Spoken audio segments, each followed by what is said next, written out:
tudo bem com você? Hoje nós vamos continuar com o tema Fronteiras Invisíveis, Cenas do Cotidiano. Na última aula nossa, nós falamos um pouquinho sobre esse assunto, discutimos sobre a questão da inclusão, né? Hoje nós vamos falar sobre outro assunto, nós vamos utilizar o tema bloqueio emocional. O que se trata isso? Vamos entender sobre o que é. Quando a gente fala de bloqueio emocional, está falando a respeito dos sentimentos, né? São situações que geram um certo desconforto. Então, deparar-se com barreiras internas pode ser um desafio para aqueles que não conseguem vencer esses obstáculos. Entretanto, a escolha mais sadia é compreender como eles se formam e montar um plano para superá-los. Como quem se forma? Esse bloqueio. E esse tipo de bloqueio, na adolescência, ele é muito comum. Então, são situações que o adolescente passa, né, que geram um certo desconforto. Então, o subconsciente reage de determinada maneira, né, faz com que a gente reaja de determinada maneira quando se depara com situações parecidas.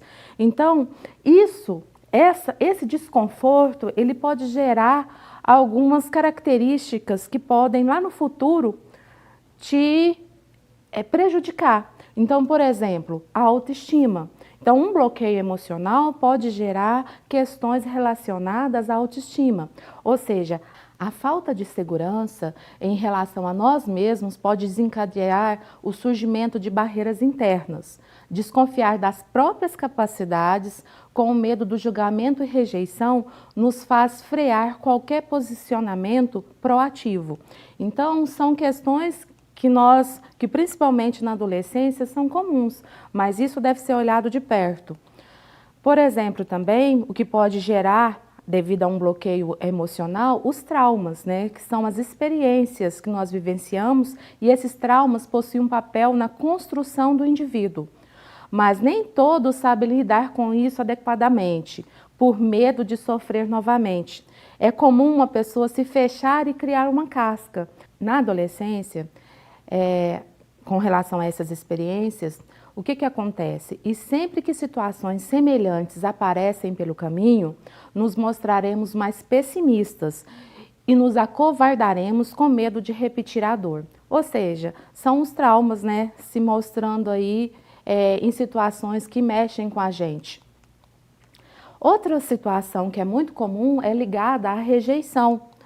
Há aqueles que, devido a algum trauma anterior, têm medo de tentar novamente por causa da rejeição. O julgamento alheio se torna uma preocupação recorrente e ambientes sociais se mostram lugares desconfortáveis. É muito comum isso acontecer. E, em consequência disso, acontece também a rejeição, né? Nesse caso, algumas pessoas não conseguem superar por acreditarem na realidade projetada onde se enxergam como piadas. E como lidar com essas barreiras, né? Como lidar com essas situações? São conflitos gerados por situações desconfortáveis, como a gente já falou. Então, o primeiro passo é olhar de frente e ser sensível e corajoso para encarar o problema com honestidade. Se você se sente incapaz em alguma situação, se pergunte por quê. E se você se acha inferior a alguém, repense, ressignifique. Você está passando por uma das fases mais difíceis de construção de sua inteligência emocional, que é a chamada puberdade. Então, esses tipos de conflitos, eles existem até mesmo nos adultos, mas durante a adolescência, isso é mais acentuado, né? São conflitos internos gerados por essas barreiras emocionais.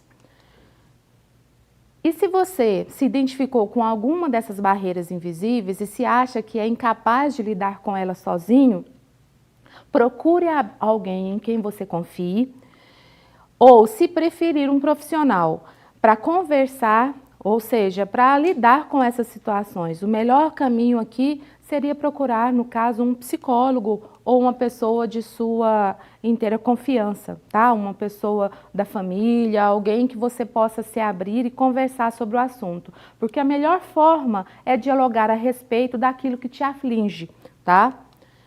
Agora, quem que é o responsável no nosso corpo por gerenciar todas essas emoções?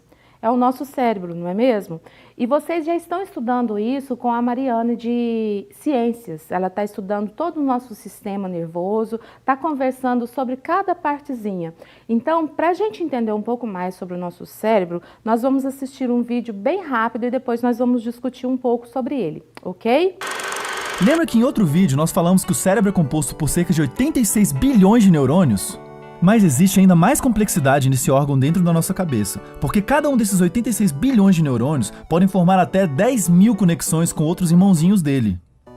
Se considerarmos que pode existir transmissão de informações em cada uma dessas conexões, pensa só no número gigantesco de combinações de estados do cérebro que podem ocorrer em um determinado momento.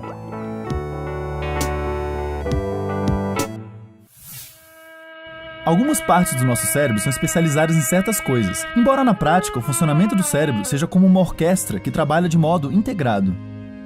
Podemos pensar no cérebro como o prédio de uma grande empresa. A empresa se divide em vários setores especializados, mas o bom funcionamento da empresa depende de uma sincronização e harmonia entre todos os setores. Uma diferença é que no caso do cérebro, um mesmo setor pode ser responsável por várias funções ou executar certas atividades em colaboração com outras partes do cérebro. Olhando para o córtex cerebral, podemos dividi-lo em 4 principais partes ou lobos: o occipital, o parietal, o temporal e o frontal. A principal função da região occipital é processar as informações visuais. Essa área possui cerca de 30 sub-regiões que são ainda mais especializadas em algum aspecto da experiência visual, como no processamento de cores ou formas. Você errou se achou que o lobo temporal é o que nos dá a noção de tempo ou é uma espécie de relógio biológico. Na verdade, é nessa área que muitas coisas complicadas acontecem. Nossa memória e percepção estão intimamente ligadas a essa área. Entre as suas funções, o lobo temporal permite que você reconheça objetos, lembre-se de como você se sente em relação a esses objetos e compreenda a linguagem. Algumas áreas importantes se situam nesse lobo. A amígdala, por exemplo, é uma estrutura fortemente ligada com as nossas emoções, e o hipocampo é muito importante para formarmos novas memórias. Também tem a área de Wernicke, uma área das poucas que podemos dizer ser especialmente humana. Ela diferencia bastante o cérebro humano do cérebro de outros animais, porque se desenvolveu drasticamente no nosso cérebro e está relacionado especialmente à compreensão da linguagem. Já o lobo parietal está mais envolvido na nossa capacidade de pensamento abstrato e no processamento de informações advindas de várias fontes, como os músculos, o tato, a visão e a audição. Ao juntar essas informações, essa região nos permite ter uma noção geral do nosso corpo e do mundo à nossa volta. Danos a certas partes desse lobo pode ter consequências muito peculiares. Por exemplo, um dano cerebral pode levar uma pessoa a perder a consciência de um dos lados do seu corpo, ou a ter certeza de que um dos seus braços não pertence a ela, mas sim a outra pessoa. Como é uma área diretamente ligada à nossa noção corporal e espacial, danos em certas partes podem fazer a pessoa ter a impressão de que está fora do seu corpo. Por último, o quarto lobo, que é chamado de frontal, nos permite realizar ações motoras simples, planejar objetivos, manter informações acessíveis na nossa mente, algo que chamamos de memória de trabalho, e muitas outras coisas que só estamos começando a entender ainda. O córtex pré-frontal, uma região pequena que fica no lobo frontal, é ainda mais misteriosa. Isso porque ela parece estar envolvida com coisas muito importantes para nós, mas ninguém sabe muito bem como. Muito do que chamamos de personalidade, valores morais, empatia e bom senso podem ser extremamente afetados caso essa região seja lesionada. Existe muito mais a se falar sobre o cérebro, mas para um segundo passeio já conseguimos falar de muita coisa. Gostaram do vídeo? Ele foi bem simples. Foi possível, com a ajuda dele, você entender um pouco mais sobre as funções do cérebro, não é mesmo? Agora, vamos continuar aqui falando um pouco mais sobre a questão emocional. Eu trouxe a respeito de uma pesquisa da UFMG, que é a Universidade Federal de Minas Gerais, que mostra que o bullying afeta 26% dos nossos jovens. O que é o bullying? O bullying ele está sendo encarado de uma forma com normalidade, ele acontece com frequência nas escolas. Só que como nós falamos durante toda essa nossa conversa de hoje, Esse tipo de brincadeira que gera um certo desconforto, ele pode gerar o quê? Situações que nos incomodam, tá? Então, geralmente essas pessoas que sofrem um bullying, elas ficam marcadas, aquilo fica registrado no subconsciente dela. Então, ela se acha inferior por diversas situações, seja uma brincadeira falando de forma negativa a respeito dela, isso vai marcar. Então, evite falar sobre o bullying. Tá? Se você faz isso, se você faz esse tipo de brincadeira chata, evite, por favor. Pense que isso pode criar nessa pessoa um certo bloqueio emocional, tá ok? Quando eu vi essa pesquisa, eu pensei no seguinte, 26%. Agora pensa na sua escola. Quantos alunos estudam no período que você estuda? No seu período de aula, seja de manhã ou seja à tarde, quantos alunos frequentam a sua aula, a sua escola? Se você jogar aqui um número de 500 alunos no período da manhã, quantos desses alunos, pela pesquisa, já sofreram de algum tipo de bullying? Ou seja, se você vai ter 26% de 500, vai dar 130 alunos. Agora, se eu colocar esse número, se eu colocar aqui 700 alunos, quantos desses, de acordo com a pesquisa, sofreram bullying? Dá um total de 182 adolescentes ou 182 crianças. Esse número é muito alto, gente, tá? Então é preocupante. Mas o que representa esses números para a gente matematicamente? Na aula passada, nós aprendemos a olhar para ele e ver algumas características. Por exemplo, esses números são pares? Nós vimos que sim. Nós estudamos sobre quais números são divisíveis por 2, o que mais? Outros critérios de divisibilidade, não foi isso?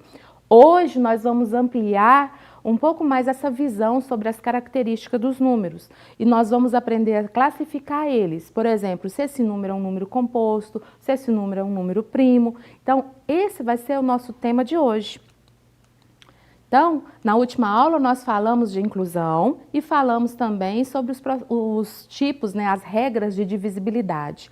Hoje nós vamos falar sobre os números primos. Observe o número 5. Esse número, ele tem duas características. Ele tem dois divisores distintos. Ele é divisível por 1 e por ele mesmo, tá? Pelo próprio 5.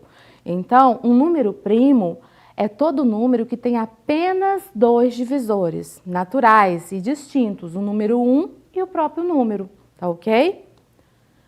Agora, para entender mais sobre esses números primos, nós vamos estudar o crivo de Eratóstenes, tá? O que fala esse crivo? Nós vamos ver aqui os números naturais de 1 até 100. E nós vamos tirar aqui o número 1 primeiro, porque o número 1 ele não é primo. Agora, nós vamos pegar o número 2. O número 2 ele é par, certo? E ele também é um número primo, porque o 2 é divisível apenas por 1 e por 2. Depois que nós tiramos o número 2, nós vamos riscar todos os múltiplos de 2, de azul.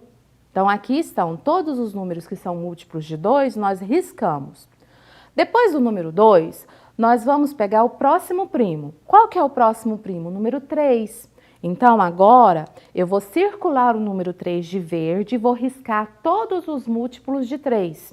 Isso eu estou fazendo apenas de 1 até 100, tá? Mas os números não são infinitos, os números naturais. Então, a gente pode fazer isso uma infinidade de vezes. Mas aqui nós estamos fazendo apenas com os números de 1 até 100, tá ok? Agora, depois do número 3, qual que é o próximo primo? Um número que é múltiplo dele mesmo e do número 1. Nós já vimos que é o número 5. Então, eu vou pegar o número 5 e vou circular e vou riscar de vermelho todos os múltiplos de 5. Feito isso agora, o próximo é o 7. O 7 é o número primo também, então eu vou circular o 7 e vou riscar de rosa todos os múltiplos de 7, tá ok? Os números que sobraram, depois que nós tiramos os múltiplos de 2, de 3, de 4, de 5 e de 7, são todos primos, tá? Então, aqui nós não temos mais múltiplos, por exemplo, de 11 ou múltiplos de 13. Esses números que restaram, que nós circulamos, são todos primos. Então, quais são os primos aqui que nós temos? de 1 até 100. 2, 3, 5, 7, 11, 13, 17, 19, 23, 29, 31, 37, 41, 43 e 47, 53 e 59, 61 e 67, 71, 73 e 79, 83 e 89 e o último nessa situação, o 97, tá ok? Então todos esses são números primos, todos eles são divisíveis apenas por 1 e por eles mesmos, ok? Então nós temos aqui uma curiosidade sobre os números primos. Foi descoberto um novo número primo com mais de 22 milhões de dígitos. Ele foi batizado de M74207-281. Então, por que a gente está estudando e a cada dia a gente procura saber qual o maior número primo? Qual a importância disso para a gente na atualidade? Qual o interesse de se estudar esses números tão enormes, né? Para proteger os computadores contra hackers. Quanto maiores os números primos que conhecemos, melhor é a criptografia de nossos dados, ou seja, questões de segurança. A criptografia é a ciência que estuda as formas de enviar uma mensagem em código, ou seja, é o que nos ajuda, por exemplo, a efetuar pagamentos via celular, né? A gente acessa o nosso banco pelo celular e faz os pagamentos nós organizamos as nossas contas. Então, o que nos garante que essas nossas senhas vão ficar seguras é justamente a questão da criptografia. Então, por isso que hoje em dia a gente continua a procurar qual que é o maior número primo possível.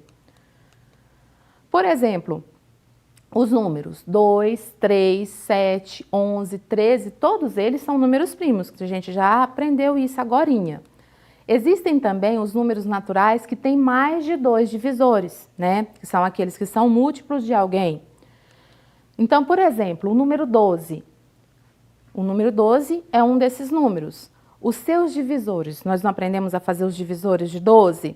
O número 1, o número 2, o número 3, 4, 6 e 12 são divisores de 12. Todo número natural que tem mais de 2 divisores distintos é chamado de número composto. Então, nós vimos que o número ele pode ser, então, primo, quando tem apenas 2 divisores, né? O 1 e ele mesmo, ou composto, quando ele tem mais de 2 divisores distintos. Por exemplo, os números 4, 9, 10, 15, 94 e 105 são todos números compostos. O número 1, ele não é nem primo, nem composto, pois o único divisor que ele possui, o divisor natural, é ele mesmo. Então, ele não tem 2 divisores, que é a característica de ser um número primo, tá? Ele é apenas divisível por ele mesmo. Então, ele não é nem primo, nem composto. Decomposição em fatores primos. Isso daqui vocês vão utilizar agora para o resto da sua vida estudantil, tá? Vocês vão utilizar em várias ocasiões a decomposição em fatores primos. Todo número natural composto, ele pode ser decomposto em um produto de 2 ou mais fatores diferentes de 1. Veja, por exemplo, o 36 decomposto em um produto de 2 fatores diferentes de 1. Nós podemos fazer 2 vezes 18, ou 4 vezes o 9, ou 6 vezes o 6. Todos esses fatores, essas multiplicações, têm como resultado 36. Então agora, pessoal, nós vamos ver o que é a decomposição em fatores primos. Nós vamos decompor sucessivas vezes até que reste nesses fatores apenas números primos. Vamos pegar o primeiro exemplo, 2 vezes 18. Eu vou decompor esses números, esses 2 fatores que estão aqui, até que reste apenas primos, ok? Acompanha comigo no quadro. Nós temos aqui 2 vezes 18, ok? O 2 é primo, então eu vou repetir ele 2 vezes. O 18, nós podemos escrever ele de qual forma? Nós podemos escrever 2 vezes 9, certo? Então, eu tenho um outro primo. Então, aqui é o resultado do 18, 2 vezes 9. Então, aqui já é outro primo. Então, eu vou repetir esses dois e vou fatorar agora quem? O 9. Então, vai ficar 2 vezes 2 vezes o 9. Quais números primos que eu posso utilizar para decompor e formar o 9? Então, eu posso formar o quê? 3 vezes 3. 3 não é primo? 3 vezes 3 não é 9? Então, nós temos aqui, ó, 2 vezes 2 vezes 3 vezes 3. Nós podemos escrever 2 vezes 2 como sendo uma potência. Então, vai ficar 2 ao quadrado vezes o 3 vezes 3. Nós também podemos escrever como sendo uma potência. Pode ser o quê? 3 ao quadrado. Quais eram as outras fatorações que estavam ali? Era 6 vezes 6 e a outra era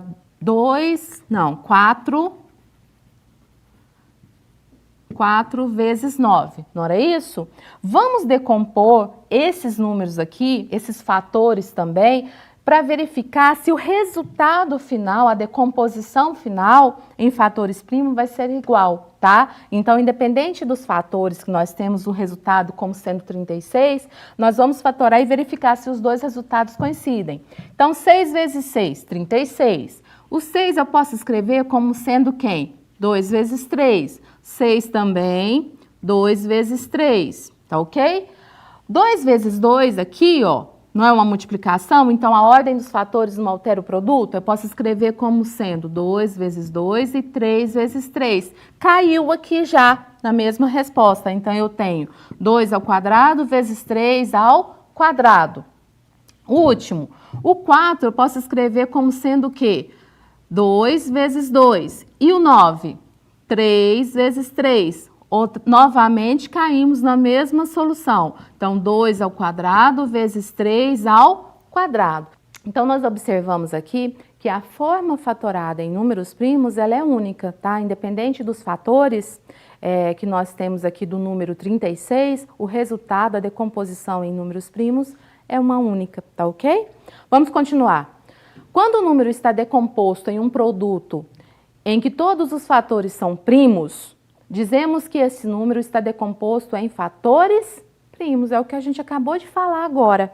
Portanto, o produto 2 ao quadrado vezes 3 ao quadrado é a decomposição em fatores primos do número 36. Observe que pode haver diferentes maneiras de decompor um número natural em um produto de um ou mais fatores, mas a decomposição em fatores primos é única.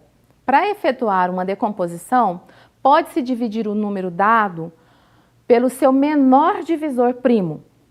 Então, depois procede-se da mesma forma com o quociente obtido, até encontrar o quociente 1. Vamos ver alguns exemplos de como decompor o número 60 em fatores primos. Acompanhe comigo que eu vou fazer junto com vocês no quadro, tá ok? 60. Como que falou ali? Você vai pegar o primeiro número primo que divide 60. 60 aqui vai entrar os critérios de divisibilidade que nós estudamos nas aulas anteriores. Esses critérios, eles vão nos auxiliar aqui bastante. Então, você pega o 60. 60 terminou com 0. 0 é par, então é divisível por 2. 0 também é divisível por quanto? Por 5, tá ok? Só que você, nas regras da divisibilidade, quando você está fazendo essa decomposição, convém, por convenção, pegar o menor primo possível. Então, a gente fala aqui que 60 é divisível por 2 e 60 também é divisível por 3, porque se você pegar a regra, você soma 6 mais 0, 6. 6 é divisível por 3, terminou em 0 também é divisível por 5. Então, você vai vendo todos os critérios, mas você pega o menor primo. Então, qual é o menor primo que divide 60? 2. Aí, você faz a divisão e coloca o quociente debaixo do 60. Então, você vai fazer 60 dividido por 2, 30. Beleza, 30 é divisível por 2 novamente, porque ele é par. Aí você faz 30 dividido por 2, 15. Agora você vai observar, 15 é divisível por qual número primo? 15 é divisível por 3 e 15 é divisível por 5. Aí você vai pegar o menor deles. Então, você vai pegar o 3. 15 dividido por 3, 5. 5 é divisível por 5, que dá igual a 1. Então, você vai fazer as sucessivas divisões até chegar no quociente igual a 1. Agora, do lado de cá, a gente vai colocar a forma fatorada. Então, nós temos 2 vezes 2, que é o quê? 2 ao quadrado, vezes 3 vezes 5. Então, essa é a forma fatorada do 60. 2 ao quadrado vezes 3 vezes 5. Vamos fazer outro número? Por exemplo, 180. 180 é par, então nós vimos que tem que pegar o menor primo possível, então eu já vou pegar o 2. 180 dividido por 2. 180 dividido por 2 dá qual resultado? 90. Então nós pegamos agora o 90, divide por 2 de novo, porque ele é par. 90 dividido por 2, 45. 45 é divisível por quem? Quando eu somo 4 com 5, deu 9. Então, 9 é divisível por 3. Então, 45 é divisível por 3. 45 é divisível por 5, porque terminou com 5. Só que eu tenho 2 até agora, só que eu vou pegar o menor deles. Então, como o menor deles é o 3, então nós pegamos ele. Nós vamos utilizar o 3. 45 dividido por 3 dá quanto? 15. Agora, pensa no 15. 15 é divisível por quem? Por 3 e por 5. Pega o menor. 3. 15 dividido por 3 dá 5. 5 é primo, é divisível por 5. 5 dividido por 5, 1. Então, vamos colocar agora a forma fatorada. Então, vai ficar 2 ao quadrado vezes 3 ao quadrado vezes o 5. Tudo bem? Quer fazer mais um exemplo? Vamos fazer agora do número 54, tá?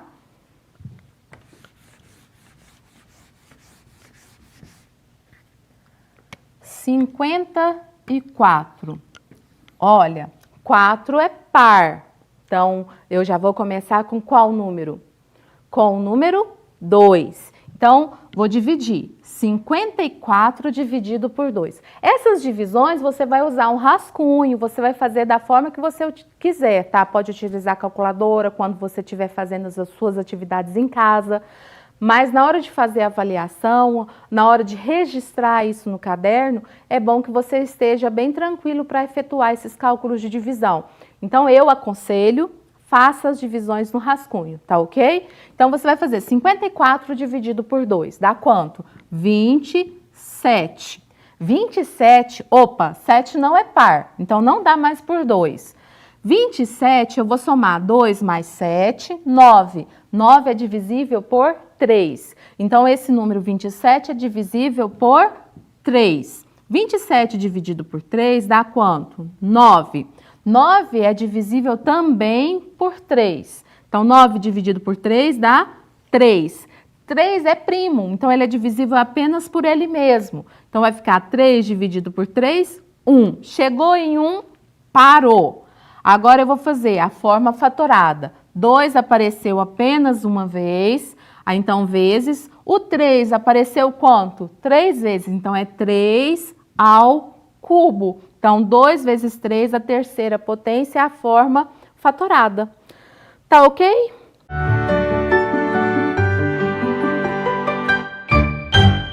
Então, hoje, nós falamos um pouco sobre as nossas emoções e sobre o nosso cérebro. Falamos um pouco sobre o número primo e sobre os números compostos. Você observou que o número primo, o número 2, é o único primo que é par, né? Usamos ele muito hoje na decomposição, nos fatores primos, tá? Falamos também sobre essa decomposição, fizemos várias atividades, espero que você tenha aprendido um pouco sobre a decomposição. Não esquece que tem as atividades lá no portal. Boa semana e até a próxima aula.